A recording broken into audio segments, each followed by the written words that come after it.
છો સત્યના શિખર ન્યૂઝ। હું છું પાયલ બામણિયા। તો જોઈએ આજના મહત્વના સમાચારમાં।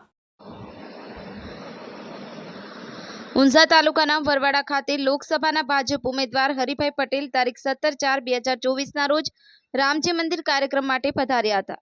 ત્યારે ગામના સરપંચ અલ્પેશભાઈ પ્રજાપતિ અને સતીશભાઈ પટેલ અને વિષ્ણુભાઈ પટેલ અને અલ્પેશ ઠાકોર અને દીપક પટેલ અને દીપક પ્રજાપતિ, મહેબૂબ ખાન મોગલ, સિરાજ ખાન મોગલ અને સાહેબ ખાન મોગલ, માજી સરપંચ મુસ્તફા ખાન અને મોહસિન ખાન, હૈદર ખાન અને મહિલા તારાબેન દ્વારા તેમને ફૂલહારથી સ્વાગત કરવામાં આવ્યું હતું। લોકસભા ચૂંટણીના ભાગરૂપે જનસંપર્ક દરમિયાન ઊંઝા વિધાનસભાના વિસોડ અને વરવાડા ગામ ખાતે સભા યોજી ઉપસ્થિત નાગરિકોને પોતાના મતાધિકારના આશીર્વાદ થકી આપણા મહેસાણા ફરી એકવાર કમળ ખીલાવવા માટે હાકલ કરી। સર્વે લોકોનો અપાર ઉત્સાહ દર્શાવે છે કે અબકી બાર 400 પાર ફરી એકવાર મોદી સરકાર। બ્યુરો રિપોર્ટ ઇમરાન મોગલ, સત્યના શિખર ન્યૂઝ, સિદ્ધપુર।